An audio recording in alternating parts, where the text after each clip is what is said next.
नमस्कार विद्यार्थी मित्रों, वेट डिजिटल एज्युकेशन अंदर हूँ कल्पेश विरडिया आपनु हार्दिक स्वागत करूँ छूँ। मित्रों, आज आपणे एक नवा पाठनी शुरुआत करवा जई रह्या छीए, जे पाठ बायोलॉजीनो छे अने आ पाठ आपने अभ्यासनी अंदर खूब ज उपयोगी छे, तेमज जीवन माटे पण आ पाठ उपयोगी छे। तो एवो पाठ छे सजीवो केवी रीते प्रजनन करे छे। बराबर, सजीवो केवी रीते प्रजनन करे छे एटले आ प्रश्ननी आपणे आ पाठनी अंदर चर्चा करवानी छे। एटले के आपणा मनमा एक सामान्य शब्द होय छे के प्रजनन। बराबर, प्रजनन एटले शुं? प्रजनन कहेवाय कोने, अथवा तो सजीवोए शा माटे प्रजनन करवू जरूरी छे? तो भाई एनो अर्थ थाय प्रजनन एटले प्रजोत्पादन। प्रजोत्पादन एटले के नवी प्रजा अथवा तो नवी संततिनु उत्पादन। उत्पादन एटले के निर्माण। तो शा माटे सजीवोए प्रजनन करवू जरूरी छे? शुं पोतानुं अस्तित्व टकावी राखवा माटे? दाखला तरीके मारे मारू खुदनु पोतानु एकनु अस्तित्व टकावी राखवू होय, बराबर, तो प्रजनन जरूरी छे? तो के ना, तो प्रजनन जरूरी नथी। परंतु मारे मारो वंश वेलो टकावी राखवो होय, मारे मारी जातिनु अस्तित्व टकावी राखवू होय तो प्रजनन जरूरी छे। प्रजनन शा माटे जरूरी छे? तो जातिनु अस्तित्व, अस्तित्व एटले ओळख टकावी राखवा माटे प्रजनन जरूरी छे।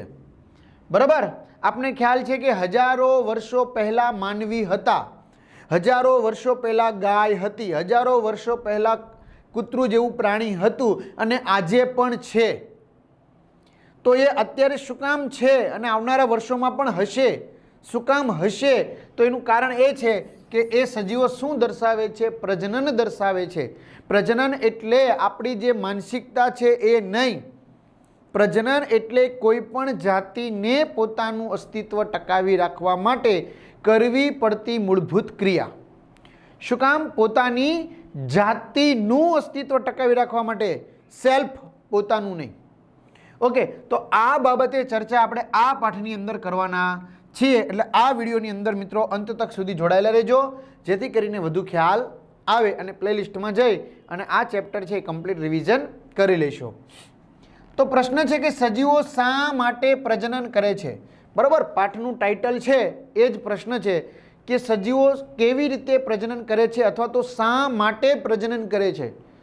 પ્રજનન કરવી શું કામ જરૂરી છે? અથવા એવી રીતે પણ પ્રશ્ન પૂછાઈ શકે કે પ્રજનન એક આવશ્યક ક્રિયા છે। આવશ્યક ક્રિયા છે એટલે કે જરૂરી ક્રિયા છે। પ્રજનન એક કેવી ક્રિયા છે? જરૂરી ક્રિયા છે, પરંતુ વ્યક્તિગત સજીવની જીવિતતા માટે નહીં। એટલે કે ખુદ એક વ્યક્તિને પોતાનું જીવન જીવવા માટે પ્રજનન જરૂરી નથી, પણ પોતાની જાતિનું અસ્તિત્વ ટકાવી રાખવા માટે પ્રજનન જરૂરી છે। એટલે કે છે વ્યક્તિગત સજીવની જીવિતતા માટે નહીં। વ્યક્તિગત પોતાની જીવવું હોય તો એના માટે પ્રજનન જરૂરી નથી। એના માટે શ્વસન જરૂરી છે, એના માટે પોષણ જરૂરી છે, એના માટે ઉત્સર્જન જરૂરી છે, એના માટે જરૂરી દ્રવ્યોનું અંદર વહન થવું જરૂરી છે, બરાબર, પણ પ્રજનન જરૂરી નથી વ્યક્તિગત માટે। શું કહે છે કે સજીવો પ્રજનનની ક્રિયા દ્વારા, સજીવો કઈ ક્રિયા દ્વારા? તો કહે છે કે સજીવો પ્રજનનની ક્રિયા દ્વારા શું કરે છે? તો સજીવો પ્રજનનની ક્રિયા દ્વારા પોતાના જેવા જ નવા, પોતાના જેવા જ નવા બાળ સજીવ એટલે કે સંતતિનું નિર્માણ કરે છે। બરાબર, અહીંયા આપણે મનુષ્ય દર્શાવેલા છે, તો મનુષ્ય શું કરશે? તો કે પોતાના જેવા જ નવા સજીવોનું નિર્માણ કરશે કે જે પરિપક્વ બનશે, પુખ્ત થશે એટલે એ પણ પોતાના જેવા નવા સજીવોનું નિર્માણ કરશે, એટલે એમની જાતિનું અસ્તિત્વ કાયમિક માટે ટકી રહે।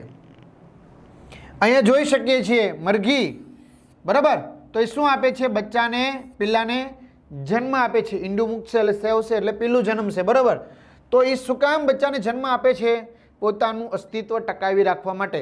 આ જ પિલ્લા મોટા થઈ પરિપક્વ બનશે એટલે એ નવા બચ્ચાને જન્મ એટલે કે નવા ઈંડા મૂકશે અને એમાંથી નવા પિલ્લા જન્મશે. અહીંયા આપણે કેટલાક સૂક્ષ્મ જીવોની વાત કરી છે, બરાબર. તો સૂક્ષ્મ જીવો ખાસ કરીને પેરામિશિયમ, તો એ બી શું કરે છે તો કે ભાઈ પોતાના જેવા નવા સજીવોનું નિર્માણ કરે છે. શું કામ પોતાના જેવા નવા સજીવોનું નિર્માણ કરે છે? અથવા તો બેક્ટેરિયા છે એ પોતાના જેવા નવા સજીવનું નિર્માણ કરશે. શું કામ? પોતાનું પૃથ્વી ઉપર અસ્તિત્વ ટકાવી રાખવા માટે, પોતાની એક ઓળખ જાળવી રાખવા માટે એ નવી સંતતિનું નિર્માણ કરે છે. મિત્રો, જો જીવિત રહેવું હોય, બરાબર, આપણું જે આયુષ્ય છે 60-70 વર્ષનું, તો એ આયુષ્ય પૂરું કરવું હોય ખાલી, એટલે કે જીવિત રહેવું હોય તો જીવિત રહેવા માટે જરૂરી ક્રિયાઓ કઈ કઈ છે? તો મારે જીવિત રહેવું હોય 60-70 વર્ષનું મારું જે પણ કંઈ આયુષ્ય હોય, મારે આ પૃથ્વી ઉપર ભોગવવું હોય તો મારે ખોરાક મેળવવો પડે, મારે પોષણ મેળવવું પડે, મારે શ્વાસોશ્વાસની ક્રિયા કરવી પડે, શ્વસન કરવું પડે, જે આપણે ચેપ્ટર નંબર 6 ની અંદર અભ્યાસ કરી ચૂક્યા છીએ. જો તમારે હજુ એના વિડીયો જોવાના બાકી હોય તો પ્લીઝ પ્લેલિસ્ટમાં જઈ અને, હા મિત્રો, ધોરણ પ્રમાણે પ્લેલિસ્ટ બનાવેલું છે. તમારું કામ બહુ ઇઝી છે. ધોરણ 10માં છો તો ધોરણ 10ના પ્લેલિસ્ટમાં જવાનું એટલે ધોરણ 10ના તમામ વિષયોના વિડીયો લેક્ચર તમને મળી જશે. જો તમારો ભાઈ કે બહેન કે આજુબાજુમાં આડોશ પાડોશની અંદર કોઈ સગા સંબંધીમાં કોઈ અન્ય કોઈ ધોરણમાં ભણી રહ્યું છે, તો એ માની લો કે 7મા ધોરણમાં અભ્યાસ કરી રહ્યું છે, તો 7મા ધોરણના પ્લેલિસ્ટમાં જશે તો ત્યાંથી અમને 7મા ધોરણના તમામ વિષય મળી જશે. એટલે તમારું કામ એકદમ સરળ કરવાનો અમે મિત્રો પ્રયત્ન કરી રહ્યા છીએ, બરાબર. હા, તમારો સાથ સહકાર એમને આપતા રહેશો.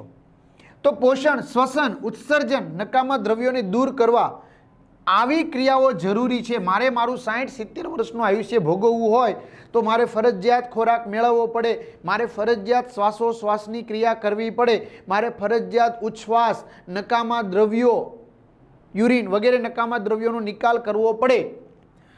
પણ મારે મારા જેવા નવા સજીવનું નિર્માણ નથી કરવું તો મારે પ્રજનનની ક્રિયા જરૂરી નથી, બરાબર. હા, પોષણ મેળવવું પડે, શ્વસન કરવું પડે, ઉત્સર્જન કરવું પડે, પણ મારે મારા જેવો નવો સજીવ નથી નિર્માણ કરવો તો પ્રજનનની ક્રિયા જરૂરી નથી. આગળ વાત કરીએ. દરેક સજીવ મર્યાદિત જીવનકાળ ધરાવે છે. જો ભાઈ, દરેક જાતિનું આયુષ્ય એક સરખું હોતું નથી. કોઈનું 25 દિવસ આયુષ્ય હોય છે તો કોઈનું 25 માસ આયુષ્ય હોય છે, તો કોઈનું 5 વર્ષ, કોઈનું 20 વર્ષ, 50 વર્ષ, 80 વર્ષ, 100, 125 વર્ષ, બરાબર. દરેકનું આયુષ્ય કંઈક અલગ અલગ હોય છે. એટલે આપણે કહેતા હોય ને આપણી ભાષામાં કે ભાઈ કોઈ અમર પટ્ટો બાંધીને આવ્યું નથી, કોઈ આજીવન જીવંત રહેવાનું નથી. હરેક વસ્તુ શું છે? નાશવંત છે, બરાબર. એમ દરેક સજીવ આ પૃથ્વી ઉપર મર્યાદિત જીવનકાળ ધરાવે છે. જેટલું જેનું આયુષ્ય હશે એટલું આયુષ્ય એ પૂરું કરશે અને દરેક સજીવ મૃત્યુ પામશે, બરાબર. મૃત્યુ પામશે તો મૃત્યુ પામેલા સજીવના સ્થાને નવા સજીવનું નિર્માણ થવું જરૂરી છે, બરાબર. આપણે એક સામાન્ય હું તમને વાત કરું, એક જનરલી આપણે એવું ચાલતું હોય છે, દાદાના દીકરા એટલે પિતા અને પિતાનો દીકરો એટલે પૌત્ર. મિત્રો, આજે પૌત્ર છે, બરાબર. આજે માની લો કે આપણી જ વાત કરીએ, ચાલો આપણે એક વિદ્યાર્થી છીએ, આપણી ઉંમર 15 વર્ષની છે, આપણે પૌત્ર છે, આપણા પિતા છે અને પિતાના પિતા એટલે દાદા છે, બરાબર. સમય જશે, થોડોક સમય પરિવર્તન પામશે, 15-20 વર્ષના વાયરા એટલે કે વાણા વાઈ જશે, પછી આપણે કઈ ભૂમિકા નિભાવતા હશું? તો 15-20 વર્ષ પછી આપણે એક પિતાની ભૂમિકા નિભાવતું હશું. આપણી ઘરે એક સંતાન હશે એટલે પૌત્ર થયો, અને આપણા જે પિતા છે એ કઈ ભૂમિકા નિભાવતા હશે? દાદાની ભૂમિકા નિભાવતા હશે. ક્લિયર? જો આપણે પૌત્રમાંથી ક્યાં વી આવ્યા? પિતાના સ્થાને વી આવ્યા. આપણા જે પિતા હતા એ કયા સ્થાને વહી ગયા? દાદાના સ્થાને. દાદા પરલોક સીધાવી ગયા. ત્યારબાદ બીજા 15-20 વર્ષનો વાણા વહી જાય તો શું થશે? તો હવે આપણે પિતા હતા, આપણી ઘરે પૌત્ર હતો, તો એની ઘરે પૌત્ર થશે, એટલે કે આપણે કયું સ્થાન પ્રાપ્ત કરશું? દાદાનું સ્થાન પ્રાપ્ત કરશું. આપણો જે પુત્ર, આપણો જે દીકરો હતો એ પિતાનું સ્થાન પ્રાપ્ત કરશે અને એની ઘરે જે દીકરો જન્મ્યો એ પુત્ર બની ગયો અને આપણા જે પિતા હતા એ પેઢી પરલોક સિધાવી જશે. ત્યારબાદ ફરી પાછા 20 વર્ષ પછી આપણે પરલોક સિધાવી જશું અને આપણો જે દીકરો હતો એ દાદાની ભૂમિકા નિભાવશે.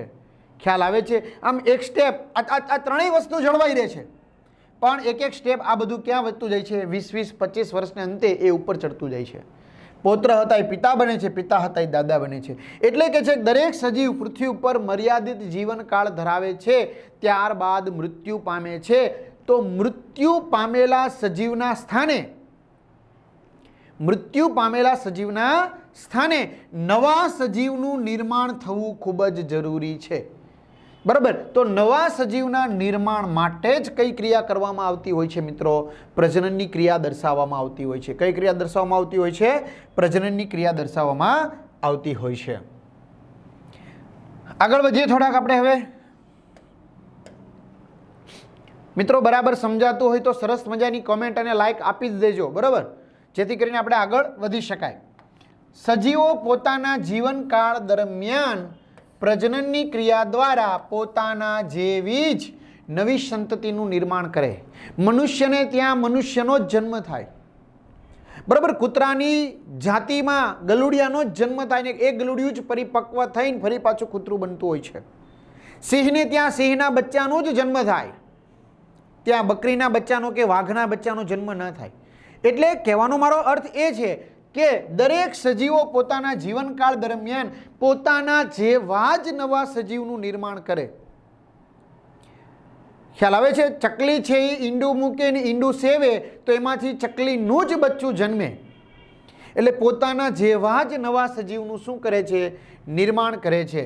તો જીવિત સજીવો આ ક્રમ ચાલુ રાખે છે. જીવિત સજીવો એટલે જે પૃથ્વી ઉપર પોતે જીવંત છે, મૃત્યુ પામી જાય પછી તો કંઈ થવાનું નથી, બરાબર. તો જે પૃથ્વી ઉપર જીવંત છે એને પરિપક્વ છે તો એ આ ક્રિયા ચાલુ રાખે છે. આ ક્રિયા એટલે કઈ ક્રિયા? પ્રજનનની. પ્રજનનની એટલે બરાબર મગજમાં ઘુસાડી દેજો. પ્રજનનની એટલે નવી સંતતિના નિર્માણની ક્રિયા ચાલુ રાખે છે. નવી સંતતિના નિર્માણની ક્રિયા ચાલુ રાખે છે.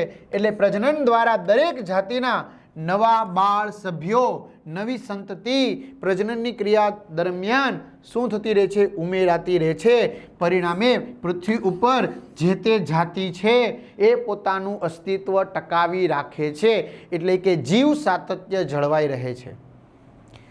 દરેક જાતિની પોતાની એક ઓળખ હોય છે, એ ઓળખ જળવાઈ રહી છે, બરાબર. તો આ પ્રશ્ન જો આપણે પરીક્ષામાં પૂછાય તો આપણે આની અંદર આટલી માહિતી લખી શકીએ તો આપણે પૂરા માર્ક્સ મળી શકે, બરાબર. તો આ વિડીયોમાં મિત્રો આટલું રાખીશું. વધુ માહિતી આપણે આવનારા વિડીયો લેક્ચરની અંદર મેળવીશું. અસ્તુ. જય હિન્દ, જય ભારત.